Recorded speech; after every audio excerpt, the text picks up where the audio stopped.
Hi Sen family, welcome back guys to my channel. So today guys, I'm going to show you how you can make Haitian Diri.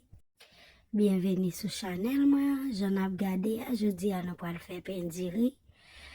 Et j'en ai regardé dans vidéo, on a pour mettre lait moi bouilli, moi mettre le bouilli avec cannelle et puis nettoyer. So I put the whole milk boil with cinnamon, okay guys, and I add some salt, moi met un petit sel. So now the milk is done, it's ready guys, you can look at it and you see that. So let la bon, li get a fin bouilli, li bien cuit, okay. So like you guys already know, in my video I always do it in some part in English and some part in Creole. Pou ki sa mwen fè lan di pati, paske mwen konen gen moun ki ka bejan konen sa pou yo fè. So mwen try, mwen eseye pou mwen fèl kon sa. De kwa pou mka fè lot moun gade video a tou, okay? So that's why I make it like this. So this is the rice. I let the rice on the water for a good amount of time. Okay? Moi mette Diri a tremper dans l'eau pour un bon coup de temps. So si vous voulez, vous pouvez faire le fait 3 jours. Si vous voulez tout, vous pouvez faire le fait plus jours. Okay? So if you guys want, you can put it on the refrigerator for all this time. Or you can leave it out and change the water on the rice every day. And when you change the water, you have to rinse it and put the new water. So, l'on lave Diri, ou mette le trempe, ou ka jete de l'eau, et puis ou mette en l'eau de l'eau chaque jour. Rincer et remettre en l'eau de l'eau chaque jour. Sinon, elle voit comme ça, c'est parce que mon petit Jean pas bien, so voir un petit Jean, oui. Il y a mon là qui aime Diri, même Jean fait. Moi tellement aime Diri, ça fait c'est chaque les moi toujours fait. Bah on passe en année pour me faire Diri parce que moi aime Diri. So this is the sugar I use. I put all the name in there for you guys. C'est 6 à moi utiliser, mais moi tout non bagay moi utiliser là-dedans. Okay guys. So that's the milk. You see how it look?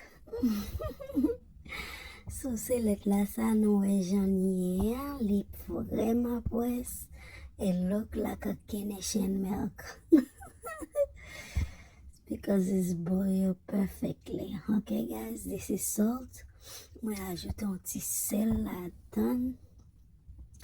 C'est mon si nou fait Diri ça c'est muscade, ok? Ça c'est muscade, moi ajoute là-dedans. Moi mette un cuillère. Et puis, the more you use cinnamon and both of them, I use both of the cinnamon.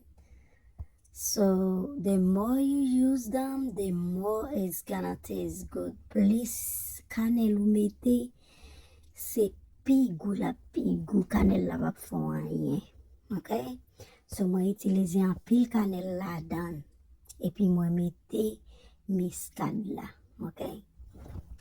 So na première photo si nous gardons photo vidéo, première photo me poster na pour moi mettre tout ingrédient moi utiliser. Okay? Et si nous voulons tout, nous capable utiliser un lot différent sucre, un lot différent beurre, so il dépend de nous-mêmes. Mais si nous faisons process ça et comme ça, guys, I'm telling you, it's gonna be so good if you guys do the process the way I show you. Okay? So don't do it too thick, don't do it too light. Okay?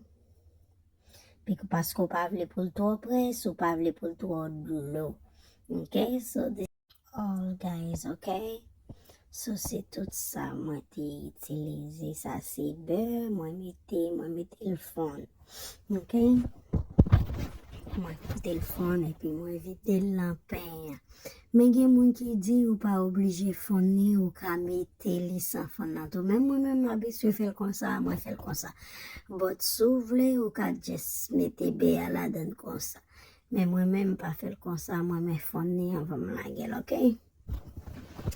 So, est-ce que c'est un professionnel, moi? Non, moi pas un professionnel, moi son maman qui vive la Kylie et qui fait comme ça sur mon chef vidéo avec nous pour montrer nous comment nous capable faire tout. Yes, I'm not a chef, okay? I'm not a chef.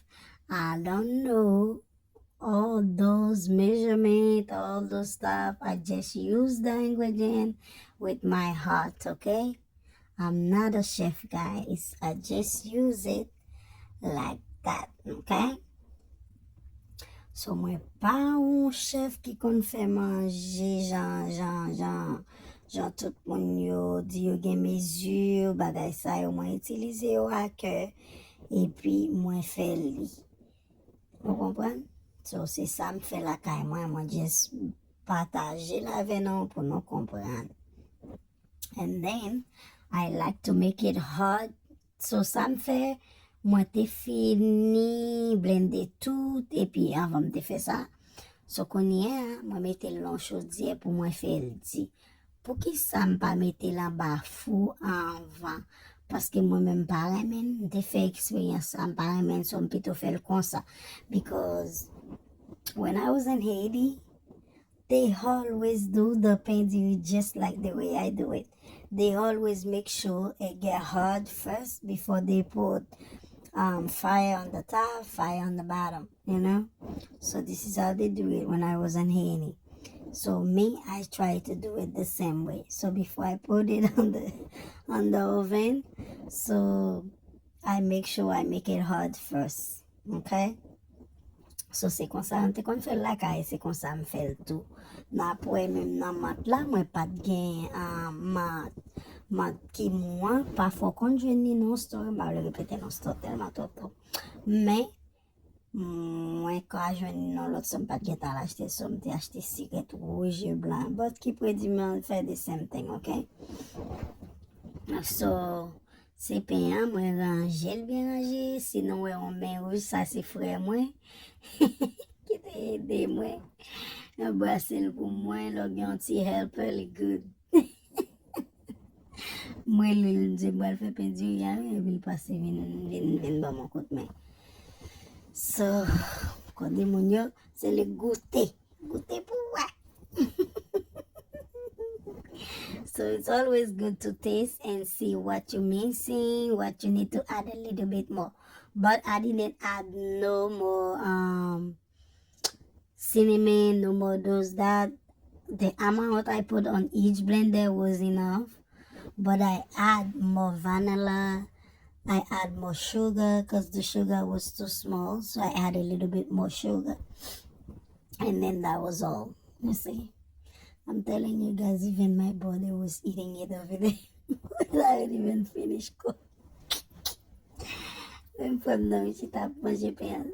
Fini di men fè, pe sa mbap jay. Gen 3 mesdames la kay mwen la ware men yo pou. Yo reme pen. Depi mbeze yon fon ba la mdi, ou pa al fè, mbap bo pen. So they call it cake. They say, Mommy, I want some cake. So this is a rice cake, okay guys? So mwen tire pen, that's it. And c'est pas, this is not a filter, this is nothing. This is a regular video, guys. You can see it, that's how it look. Ok, ça senti spaghetti mwen tap fè si nou video. So m just te bezwen pren denye pati sa nan video. So I have to do it with my spaghetti next to it. I didn't have any choice. Se spaghetti a fèm da fèl, so fòm te pren denye pati video, am te oblige filmer etan te la. So, bat gen chwa. So, ma montre nou koman ye. So, you guys can call it rice cake or you call it pain Diri, it's all the same thing. I will call it rice cake. It look good and yummy. This is a rice cake, Haitian rice cake. Pain Diri, many. Vraiment bon, famille mio. It's very good, guys. I love you guys. It's been a long time I didn't post any videos, so today I do this one, so I post it for you guys. I love you. Bisous. Mwah.